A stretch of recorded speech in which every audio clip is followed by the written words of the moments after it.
1840s, letters, diaries, and reports of the early trappers and missionaries in the Oregon country began to filter back, attracting the attention of the American people to the Pacific Northwest.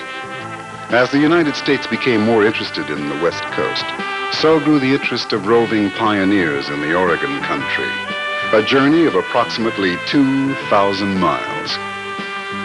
The westward movement was prompted by several known factors. A pending bill by the legislators which proposed to give each immigrant 640 acres of land, with an additional 160 acres for each child in the family, was an important factor. American patriotism also served as a lure to the new land. This feeling of winning Oregon for the United States was expressed by many of the early immigrants, and often worded in strong, fighting terms. Now you'll have to hold very still.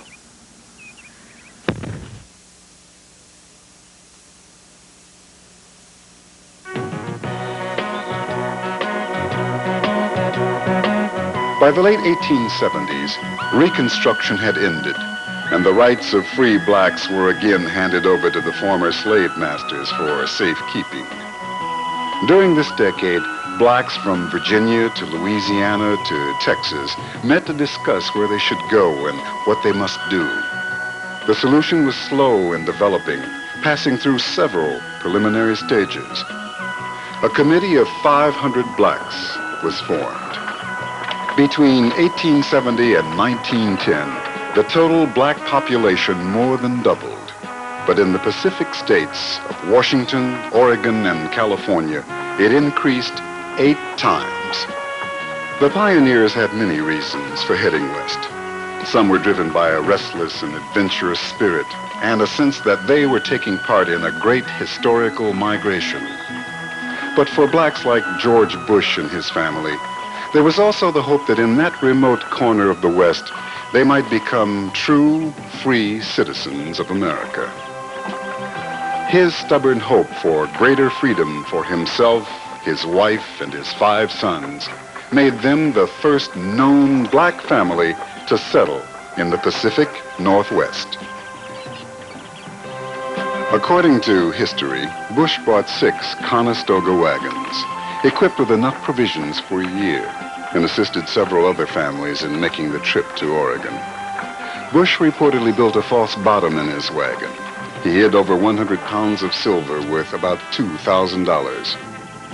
In the interest of safety, the huge wagon train was broken up into smaller groups, which traveled close enough to one another to give aid in times of trouble. In 1844, the Bush party traveled to Oregon.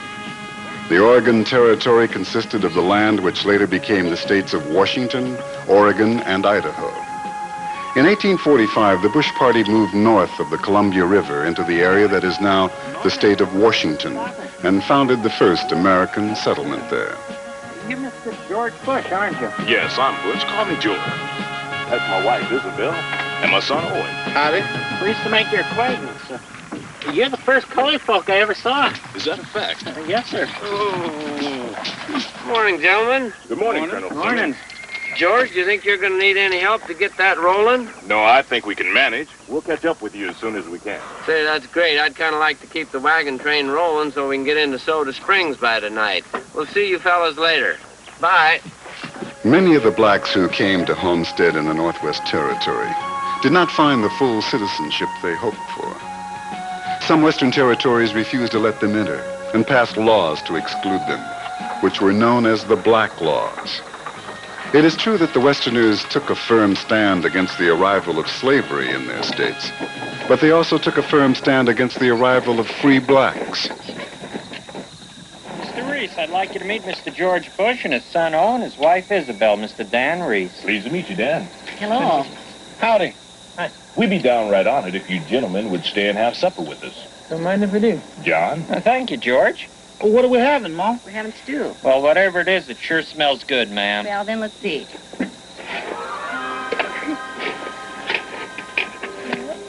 I struck the road again in advance of my friends near Soda Springs.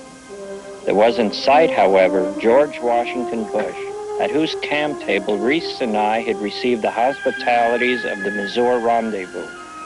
Joining him, we went on to the springs. Bush was a Negro, but had means, and also a white woman for a wife and a family of 5 children.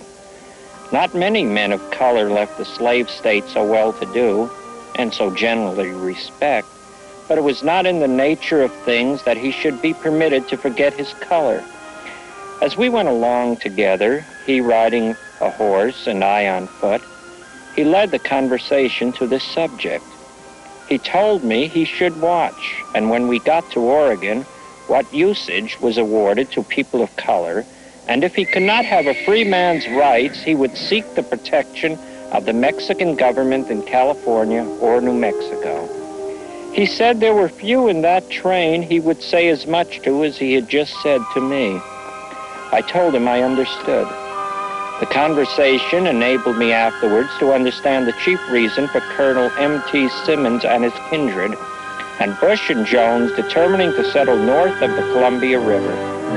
It was understood that Bush was assisting at least 2 of these to get to Oregon, and while they were all Americans, they would take no part in ill-treating George Washington Bush on account of his color.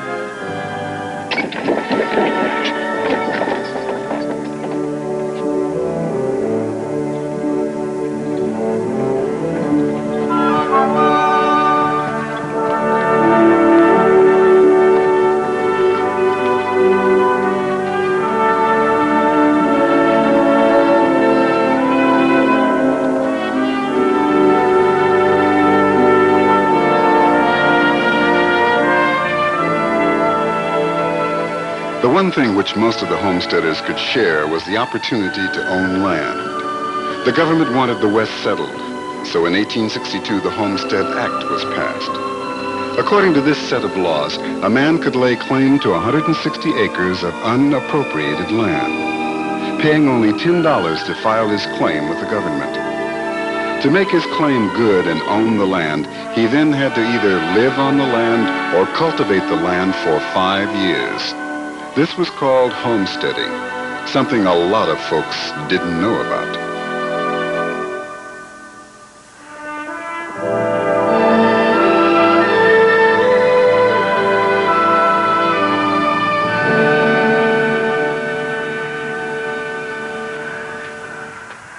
I do, ma'am. Ma'am, we've been traveling for 5 days. I was wondering if we could trouble you for a little coffee and some water for our horses. You've been riding for 5 days? You must be cold. Sure, I'll get some coffee.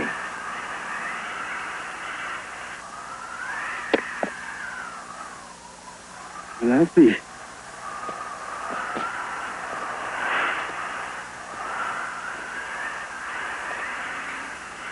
This is Mary Fields.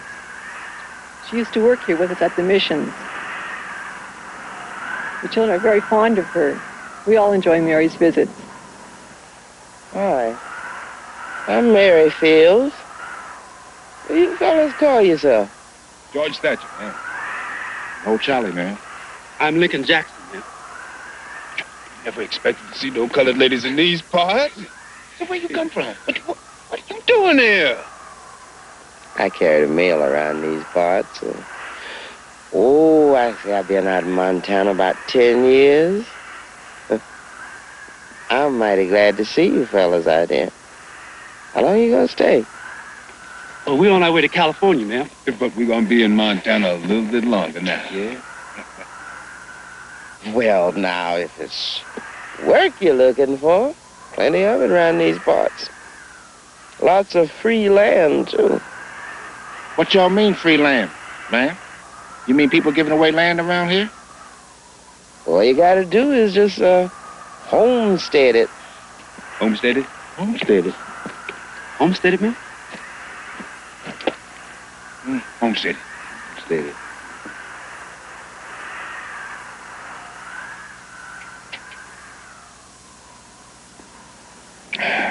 Thank you, Mary. It's a good thing hard for a woman in this weather in Montana. Sister?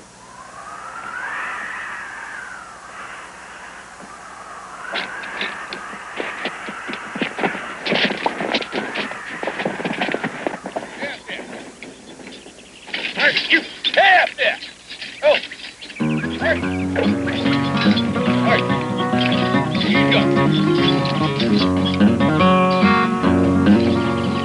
By 1850, more than 13,000 settlers had followed the trails blazed by the mountain men to the Oregon Territory.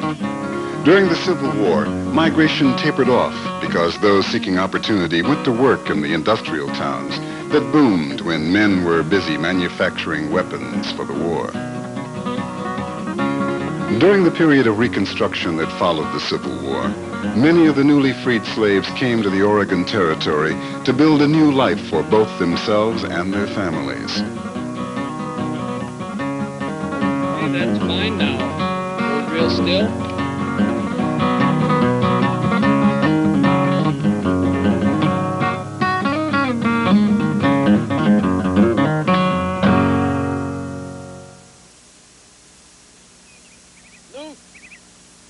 This is God's country. And mine. It's rich land, Luke. We're gonna build a house right here. Over there, there's gonna be a road. And across that road, there's gonna be a schoolhouse. It's gonna be a great big city one day, Luke, and it's all gonna start right here on this Wait spot. a minute, Joe. How are we gonna do all that? Just you and me. Oh, we're gonna do it, Luke. We're gonna do it. You're gonna be free, too. And our kids, they's gonna have a schoolhouse. And they's gonna be free, too. Yeah.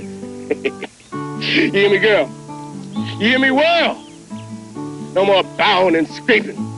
No more, yes, sir, Mr. Boss Man. No more working for nothing, Lou. No more. Just don't think I could take it another day. No, our house gonna have an open door. Great big fire. And a warm bed for a weary back. And plenty food on the table.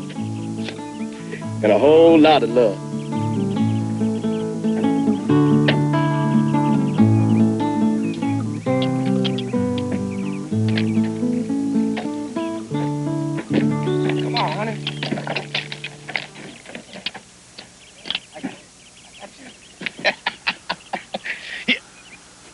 Grow a whole bunch of these weeds.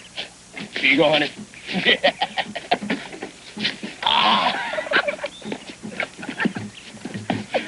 Look at it. It's quite a place, huh? Walk some of this. We're gonna rip up all this stuff. It's gonna make it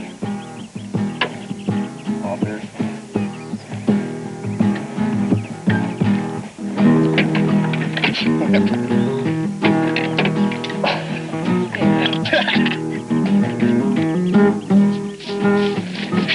Look at the trees. What kind of house you want?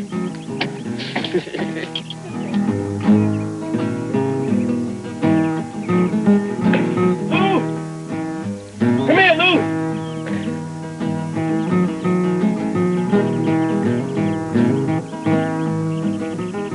Come here.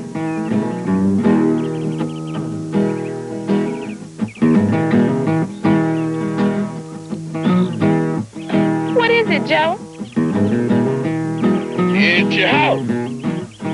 Joe, what is it? It's your house, Lou. I know. It ain't the two-story house with a beautiful kitchen you asked for. But it's a home, and it's ours. It's our home, Lou, and it's free, too.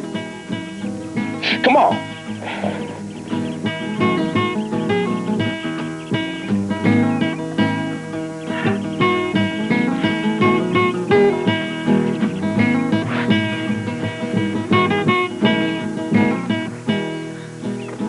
I know it ain't much, world, but it's mine, and I built it with my own two hands. This is only the first one, world. So you stick around, and I'll show you what two free hands can do. Come on, Joe. Oh, honey. All right, here.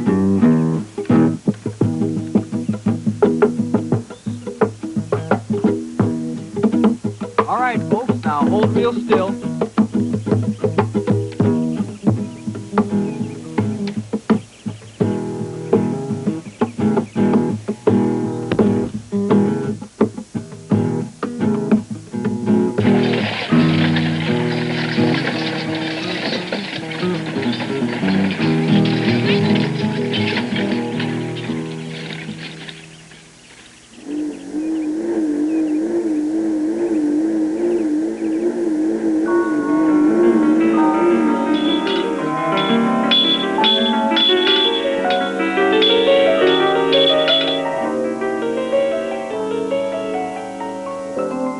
Joseph Wells, born a slave, homesteaded 160 acres of timberland. Part of this land was cleared for wheat and barley. The other was logged or cut for timber. The Wells later had 2 boys, and the Wells household became a legendary stopover for many a weary traveler.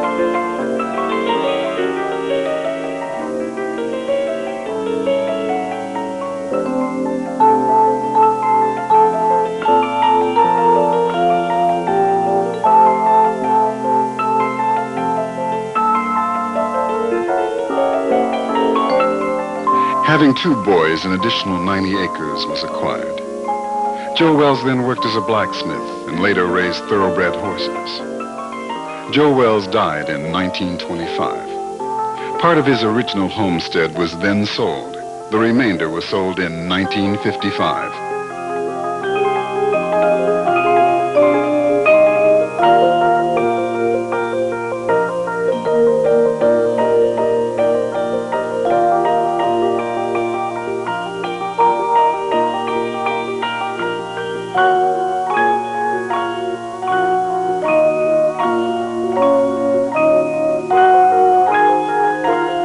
Joe Wells was a very proud man, handy with tools and the like, and felt that he was just as free as any white man. After all, he was born a native of America and was now recognized as a landowner and a full citizen.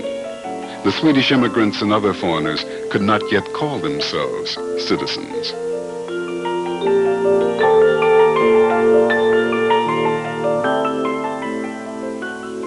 What kind of fish is in here, Pa? Good eating fish, huh, Pa? Smart fish. Smart enough not to get themselves caught. Are those Wells' fish, Pa? Oh, everything about this place is Wells's, boy. It all belongs to you. Both of you. And me and your mom. You like owning things, don't you, Pa? Indeed I do, boy. Let me tell you something. It's important, boys. It's important to have something that's yours. Owning things gives you a sort of freedom. Freedom to do what you want with the things that you got. When you own things, you can keep them, throw them away, or leave them, or make a gift to someone. Makes life a heap lot more important when the decision belongs to you as to what you're gonna do with the things that you got. Me, I just get a good feeling out of sharing the things I call mine. Is that why we always have travelers over to the house, Pa? Does it make you feel bad? No. You, Roy? No. Must be all right then. But it does get kind of crowded sometimes.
As I am the boss, I'm about as round as I want to be.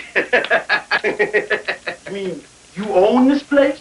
Yeah, I own this place land and that house over there.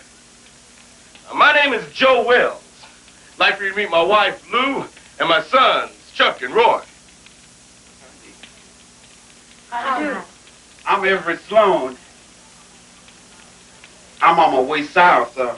I came up north about a year ago, but I ran into some bad luck, and I lost my land. I'm out of work. I ain't got no trade, but I'd be willing to do anything. I'd love to help you, Everett, but I just barely have enough work around here to keep myself busy. Good morning, Joe. You Beauville, I'd like you to meet a friend of mine, Everett Sloan. How do you do? Yeah, what brings you into this big city this morning, Hugh? I just wanted to return your saw, Joe. I'm obliged to you for the loan of it. You know, he's the only man in these parts who has what a fella needs. That's because I'm the only white man in this Spud Hill area. Well, all the rest of them is Swedes.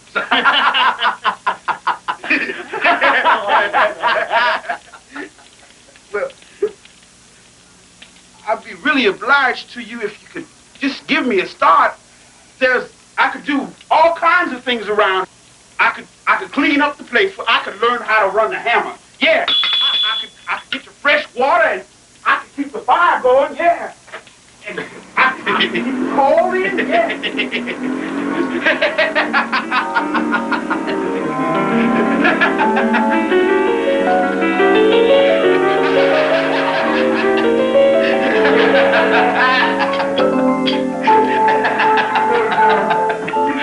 Around here, always be telling them stupid jokes.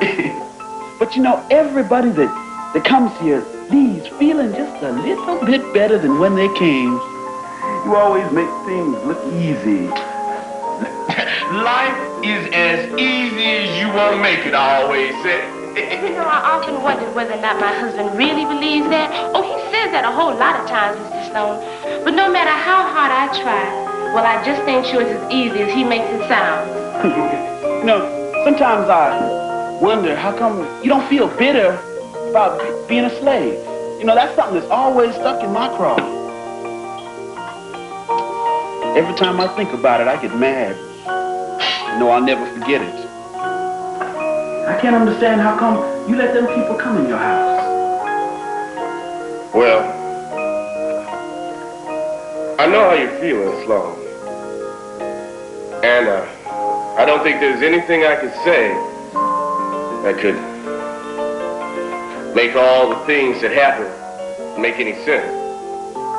Least of all, make you forget it. That's just my nature.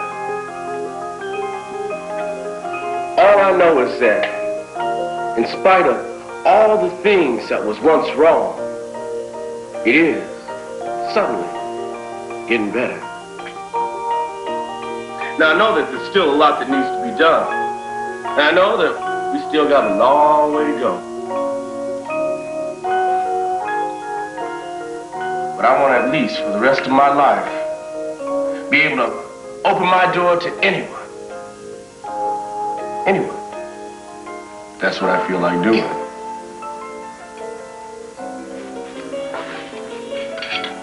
Eat your food. The Americans who endured that awesome, challenging journey to the Northwest were a very special breed. They faced terrible dangers and hardships to lay claim to a paradise of natural beauty that was rich in timber, minerals, and prime land with a mild climate. The missionaries ventured north to Christianize the Indians, but those people who followed came to claim the land for America and for themselves. They wanted a new life and new opportunities. They wanted freedom, and they dared to venture forth to seek it. Even though the black laws were made to exclude blacks from these opportunities, they felt the land was large enough and new enough for them to try and escape the restrictive institutions of the past. Some homesteaders, like Joe Wells, or like George Washington Bush, who founded the city of Centralia, Washington, or William King, whose descendants eventually owned an entire 1,400-acre valley, or John and Mattie Bell Kastner, who acquired a spread of 2,000 acres, reaped a full and prosperous life from the new land. Others, like Millie Ringgold, who was born a slave and later became a miner, lived out their lives in obscurity, never thriving, only enduring and merely surviving. But all were part of one of mankind's greatest adventures, the settling of the Pacific Northwest.